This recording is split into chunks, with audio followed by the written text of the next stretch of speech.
Hi, this is Spiro for this week's episode of Newsbud Roundtable. 2 weeks ago on Newsbud's Roundtable, Sibel Edmonds and James Corbett discussed the recent developments regarding the escalation of U.S.-Turkey relations following the failed coup attempt, and Turkey's signals of rapprochement with Russia in the East moving away from NATO in the West. As we recorded that episode, Vice President Joe Biden was set to head to Turkey and meet with Turkish officials. That is when Turkey launched Operation Euphrates Shield, a military offensive into Syria, taking the ISIS-controlled town of Jarablus with U.S. support. Now, recently, the Kurds had moved west of the Euphrates River in Syria and had taken the ISIS-controlled town of Manjib with the aid of the U.S. support. But since then, Biden has demanded the U.S.-backed Kurds retreat from their positions and go east of the Euphrates River or lose their support.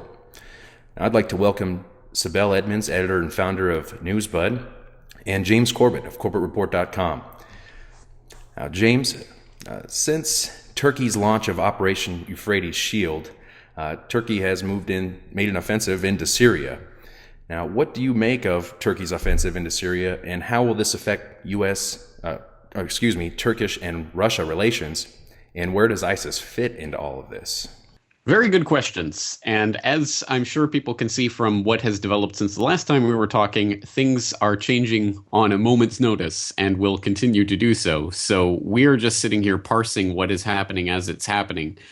But here's what we do know. We do know that exactly as I think I was indicating in the last time we talked, Turkey's interest in Syria remains killing the Kurds. They hate the Kurds. They don't want the Kurds to take over that border territory. They want to make sure they get the Kurds. So Operation Euphrates Shield, I think, has to be seen in the context of Turkey's broader interest in Syria since the very beginning, which is to make sure that the Kurds do not form their Kurdistan. And it is interesting that the U.S. is obviously cooperative with this incursion. And what is equally interesting is that Russia and Syria and Iran, they are not being an active opposition, shall we say, to this incursion. Whatever type of political denunciations may come, there hasn't been any active opposition to what's going on so far.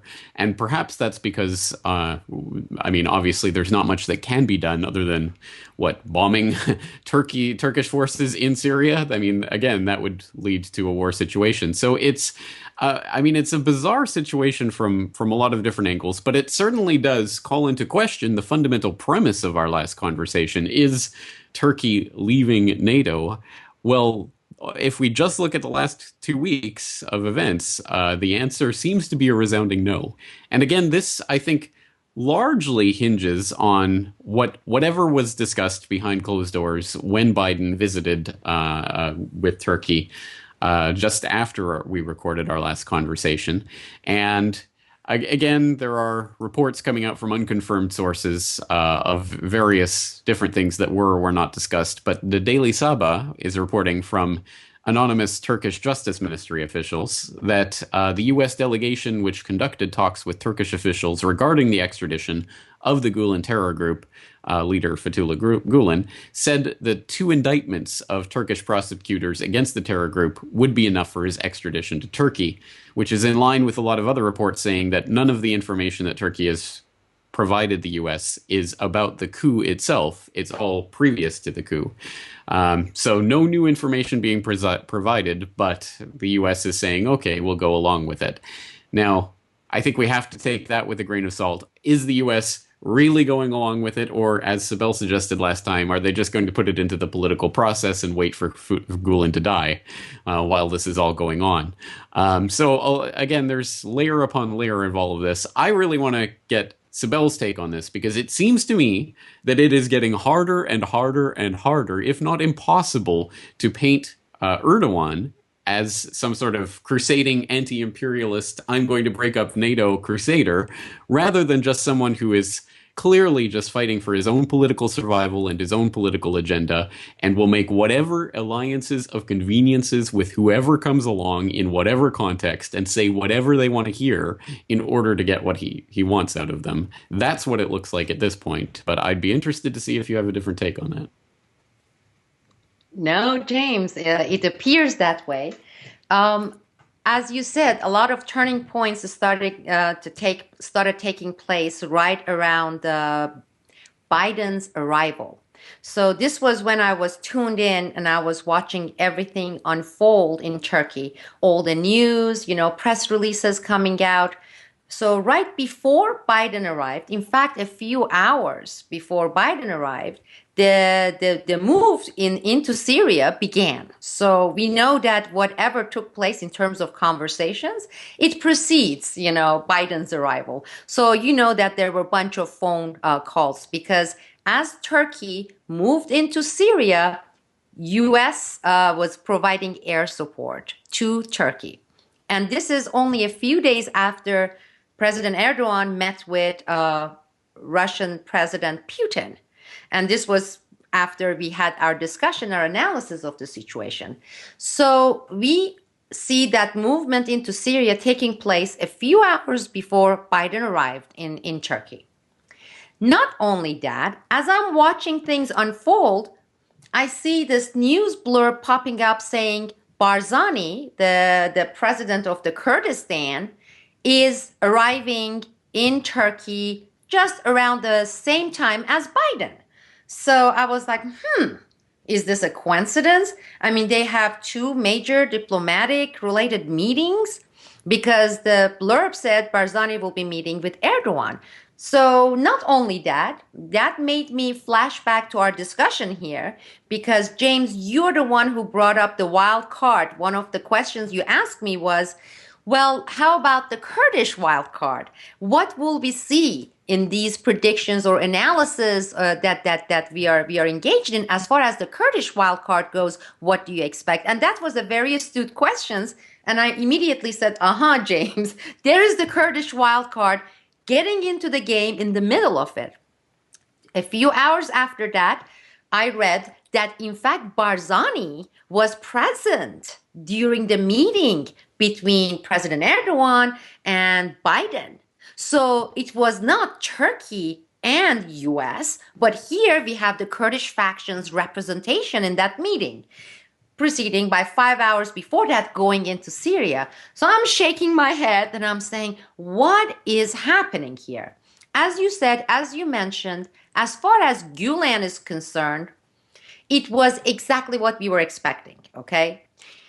It almost appears as if they wanted to provide a situation or a scenario where everyone would save face, okay? In this case, President Erdogan, Turkish government would say, we want Gulen, you have to extradite him, right? And the United States, in this case, Biden said, we have our team, Justice Department people arrived in Turkey 2 days before Biden, and they had been working with the Justice Department in Turkey, reviewing all the extradition process. So with the US saying, okay, we are starting the process, that would have Turkish government, in this case, President Erdogan, save face. See, we insisted. Now they are starting the process. Well, that doesn't mean shit. I mean, we all know that. They can start the process. Take a look at these processes. They usually go for 8 to 10 years, and the guy is 80 years old. But guess what? That allows the president there to save face.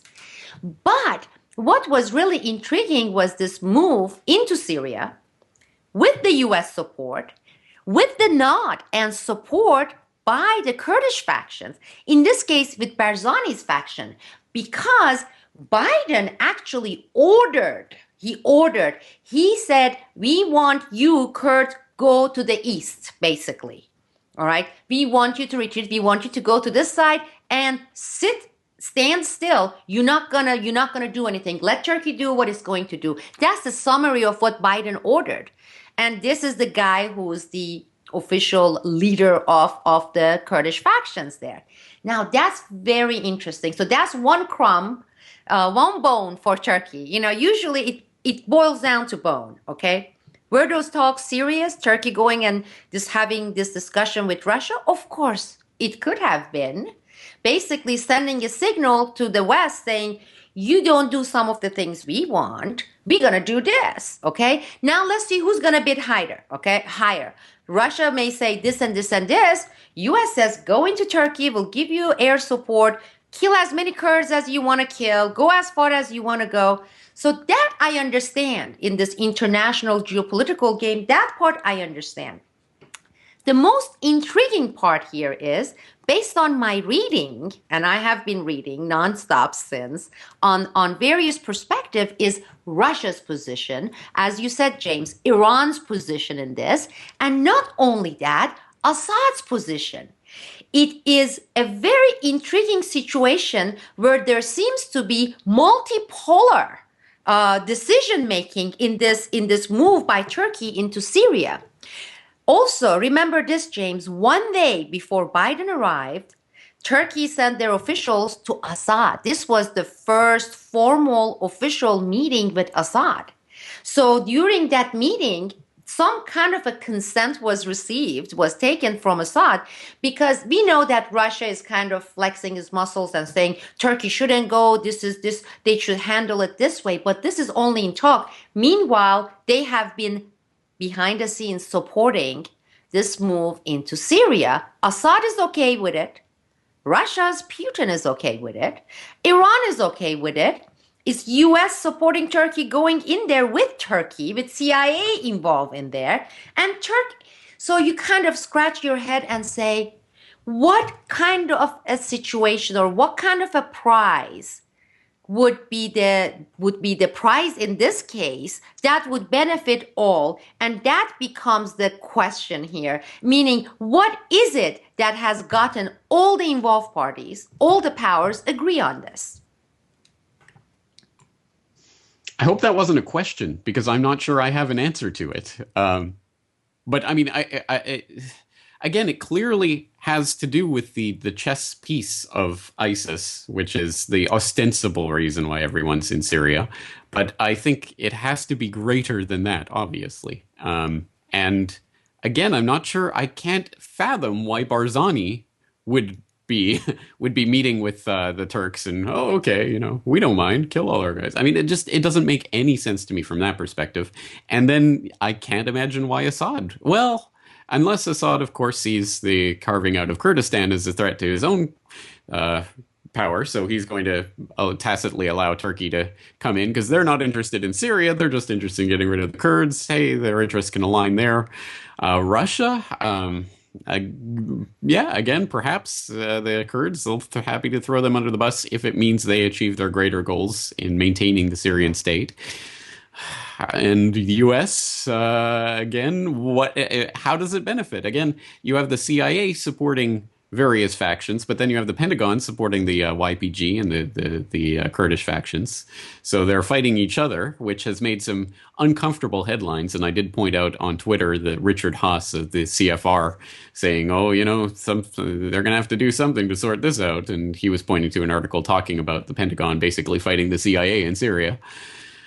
I don't know. It's just such a strange mess. But I suppose the incursion itself doesn't necessarily... I mean, the only people that I see that are unequivocally thrown under the bus in this is the Kurds. So perhaps everyone can unite against throwing the Kurds under the bus. No, you made some really good points, because as you said, Assad has this interest. He's always had it. Syria has always, the government has had this interest of preventing a Kurdistan from being established. That's another uniting factor with Iran. Iran has had the same historical situation with its own Kurds, and Iran has always been just like Turkey. We're not gonna divide our unity. We are one country. We are one nation. We don't want to ever see our northwestern portion gets carved out for the Kurds. So you can see, as far as the Kurdish question goes, you see those three interests converging. You have Turkey's interest, you have Iran's interest, you have Syria's interest. That part I understand. With the United States, to a certain degree, and U.S. has been doing exactly the same thing as the Russians. While they actually ordered and they are providing the air support, if you look at the newspapers, New York Times, Washington Post, they are also simultaneously saying, this is a dangerous move by Turkey. They are getting really nervous about Turkey going so far. We wanted them to go in, but not this far, really. This is because, I guess, I don't know, maybe the last attempt tried to keep some of the Kurdish factions still on the U.S. side, because Kurdish factions has been They have been on the U.S. side. But if it is, it's really lame. I mean, you're providing the air support, right? With Turkey going in there without your green light. Why do you think all this time Turkey hasn't gotten into inside Syria that way? One reason, they never got the green light from the U.S. Look, James, the same thing happened. The same thing happened during the Iraq War, during Bush administration. And this was when Turkey said, U.S., you cannot use Incirlik Air Base. Do you know why that happened? Because during that whole time, I was at the beginning of it inside the FBI.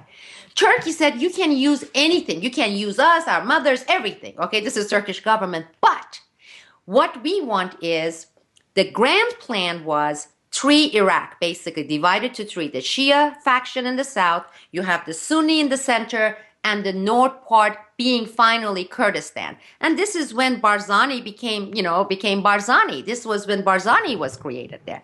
So what happened here was Turkey said, over our dead body, you are not going to have Kurdistan in northern Iraq. Not only that, during the Ottoman Empire, that was our land. We used to have that area. And it's the oil-rich area. Can you imagine Kirkuk being Turkey? Turkey doesn't have natural resources in terms of natural gas or oil. And at that point, U.S. said nope, because Israel was establishing a base in northern Iraq to spy on Iran. U.S. had the marriage with the Kurds. The same with the Israelis. They said no to Turkey. So that didn't happen. They wanted to go in there that way, Turkey.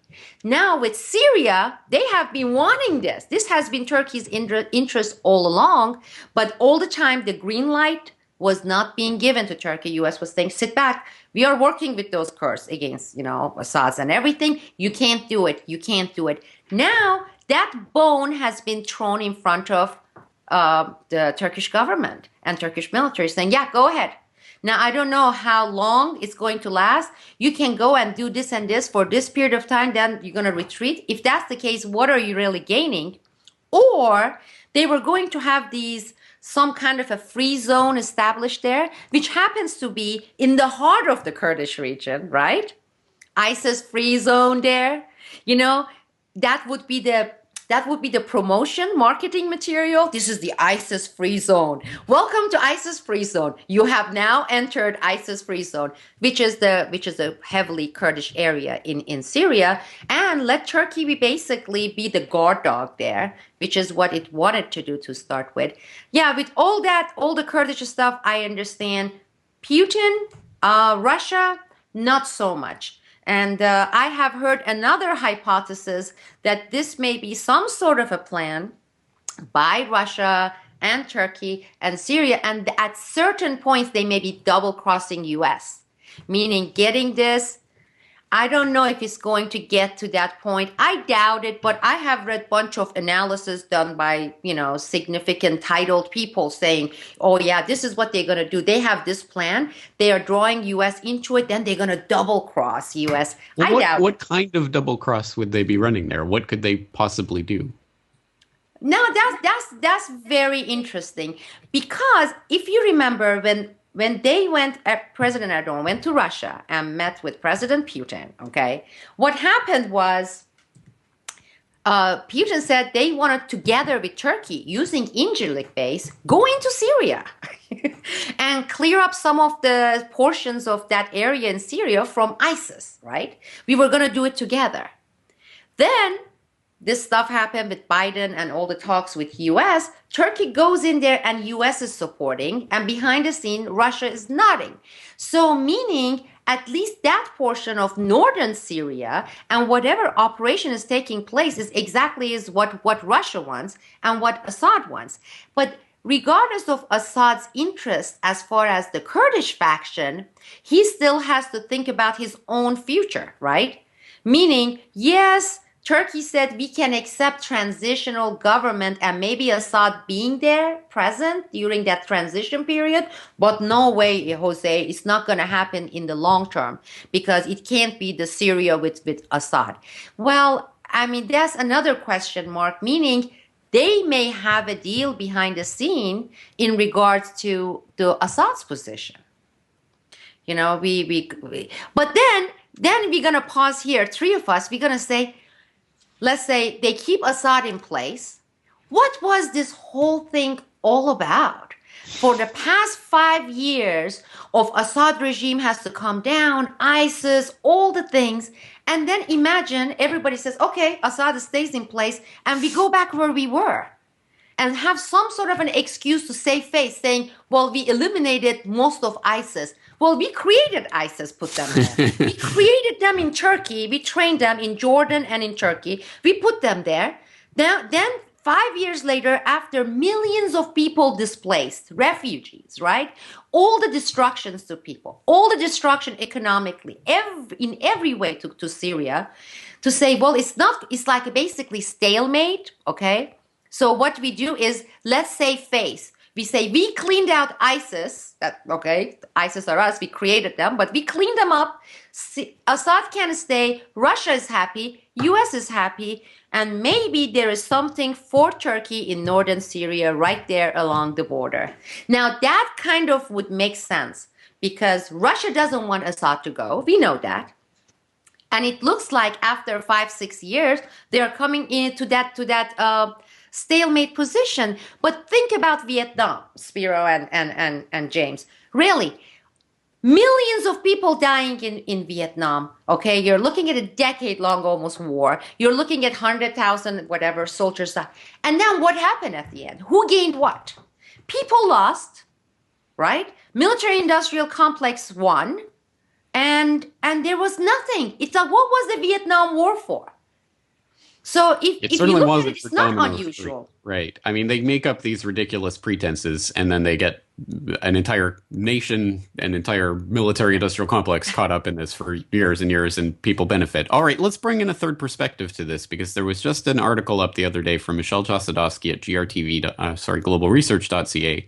U.S. NATO Turkey invasion of northern Syria, CIA failed Turkey coup lays groundwork for broader Middle East war, which he posits that the coup was in fact set up to fail, specifically as a way to purge elements of the Turkish military that would have been uncooperative with this Syrian invasion. And he goes on to say that the Putin-Erdogan St. Petersburg meeting was interpreted by the media as a rapprochement with Moscow in response to the alleged involvement of the CIA in the failed coup. And then he goes on to say, in actuality, the Pentagon, NATO, the Turkish High Command, and Israel are in permanent liaison. Israel is a de facto member of NATO. It has a comprehensive bilateral military and intelligence relationship with Turkey. With the invasion of the border area of northern Syria and the influx of Turkish tanks and armored vehicles, the Turkey-Russia relationship is in crisis, and that is the ultimate objective of U.S. foreign policy. Russian forces are acting on behalf of their Syrian ally.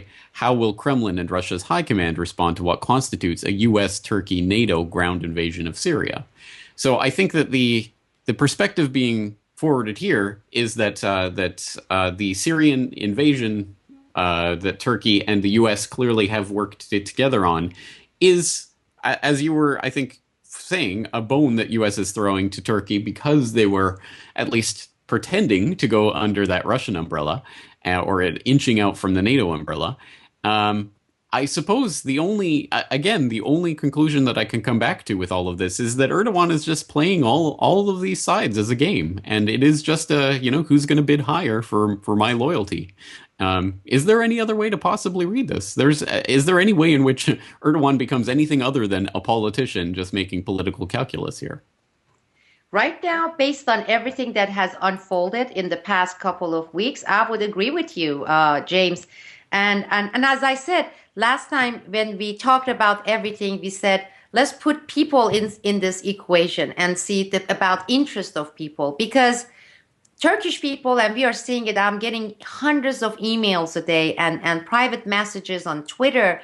I mean, they truly, if you were to ask Turkish people, they would say, this is what we want. We want to exit NATO, okay? We want to have good commerce relationship with Russia, with China, and we should take this as a lesson, with allies like this, who needs enemy kind of a thing. And what I have been seeing from President Erdogan and the administration and the same old game, it's truly disappointing as far as the Turkish people are concerned. the population there, because Gulen, again, they were used. I mean, people were supporting, yeah, extradite. But then, of course, you have to ask this question.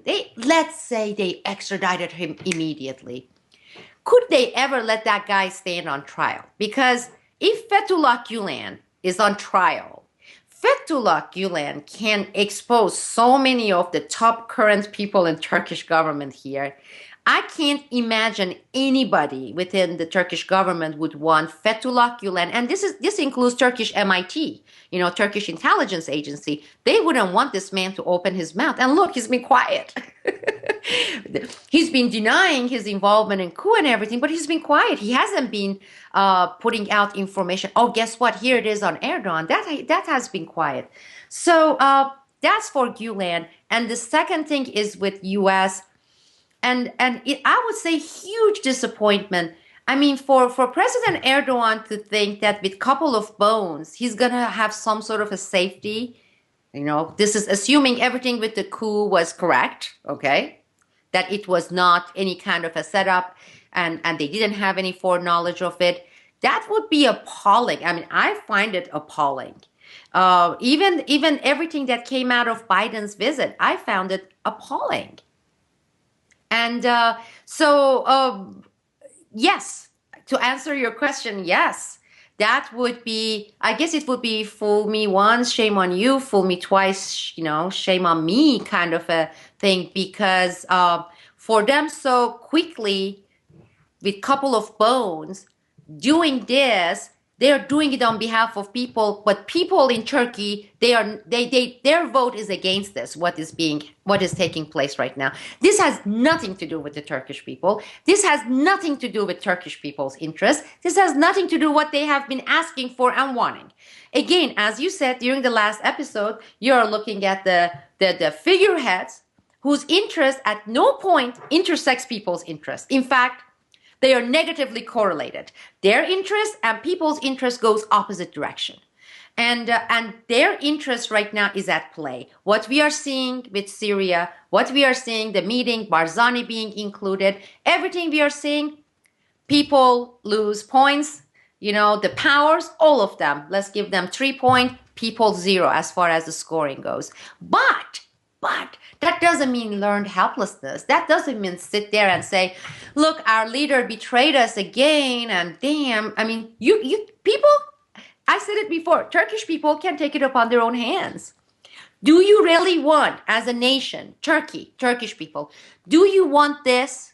Is this okay with you? Is that something that is getting you all your support? If not, why should you put up? It's supposed to be. It's supposed to be a representative government. Because part of the argument with this coup was they went against a democratically elected president in Turkey, right? Well, democratically elected president should be listening to his people, okay? And there needs to be some sort of a referendum. Why don't we put it out there and then see what people say? Is that what they want? If today you were to put some referendum out there, you would see, I would say, over 70% of Turkish people, 70% over, and this is being conservative, they would say, get the hell out of NATO, enough is enough. And you're gonna be in that 50% range with the even EU membership. They are reviving the talk with the EU membership again. I mean, 3 days before that, it was human rights crises in Turkey, despots and dictators and all the stuff. And now they're like, okay, let's go back on track and start talking about this. It's Turkish people. They have been sending, again, messages. They have been asking me, what are the Soros organizations? And we are working. I mean, they are pretty much out there. Everybody can see who Soros funds in Turkey. They have open society there. The big headquarters office in Istanbul is sitting there. So I don't have to give you the address for that. They are there. And I also have heard that there has been very intense activities, operations with U.S. in Incirlik base. So it's back to normal again. But is this what Turkish people want? I don't think so. From what I have seen during that coup, the attempted coup, right immediately after the coup, and even right now. And they are not that gullible, They are watching, they are tuning in, and they're saying, you tell us what's going on here, because we are all scratching our heads. We are all scratching our heads, but They have the power, Turkish people. And I still stand by my words, Go in there, do what you think is right as community, as people, as individuals. Don't sit and wait for some leaders, elected or not, to make all the decisions for you. Yeah. It's almost as if politics isn't the answer to the problems that politics creates. Can you imagine? Yeah, well, I that's where I'm standing, and I'm interested to see how this develops. It is fascinating to watch this happening, but I'm not expecting any sort of miraculous thing to occur that will be for the benefit of the people generally. I'm expecting more backstabbing and more leaders conniving with each other leaders to make sweetheart deals in the back rooms that we never get to see directly. I think that's where I stand. I'm going to continue watching this. Is there anything else we want to bring to the table before we wrap this up? Well, I do have a question here for both of you. We've seen Russia time and time again. They're kind of known for probing boundaries, right, with their military. And then we see this Operation Euphrates Shield, Turkey, U.S., NATO essentially moving in and taking the town of Jarablus there. Do you see this setting the stage for further action, like maybe moving towards Aleppo in the future? And would the military, obviously, I don't think would play a role in that. They would kind of have their proxy forces, the rebels, kind of make those moves if they were, and then would Russia step in at that point? First of all, I kind of get cringe when people start, and this is such a U.S. thing, putting names to operations, like hurricanes. They have these sexy names. It just gives me the heebie-jeebies. I don't even pay attention. It's a shock and awe operation, this and all this stuff.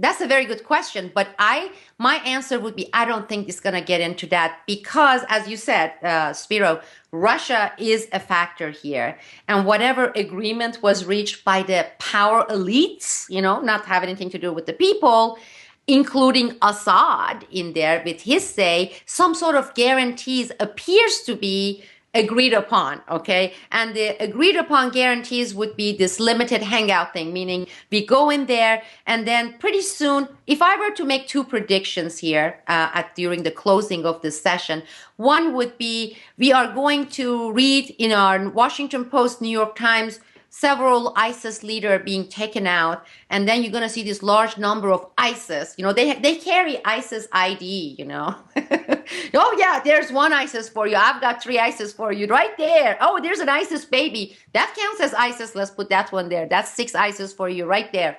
But we're going to see large number saying how many % of ISIS was taken out. Okay, which also paves the way to keep Assad in place. That's for Syria in your question. The other prediction at this point, and I'm saying some of the predictions I'm engaged in, they don't come into fruition. But I would say if President Erdogan continues this line, okay, what he's been doing for the past 1-2 weeks after those tough, passion-arousing rhetorics, there were a lot of rhetorics, good rhetorics for President Erdogan. He continues this, I promise you this, in less than 1 year, the public opinion, he's going to be losing so much support. I will tell you, President Erdogan's support is going to be, and his party is going to be under 35% in less than 2 years. Because, in Turkey, there's this thing, there's this old adage or an idiom. They say, don't lick your own spit. You spit it, don't go back and lick it. So a lot of Turkish people say, don't lick back your spit, man. You have made a fool out of your nation. You have made a fool out, you've made fools out of us.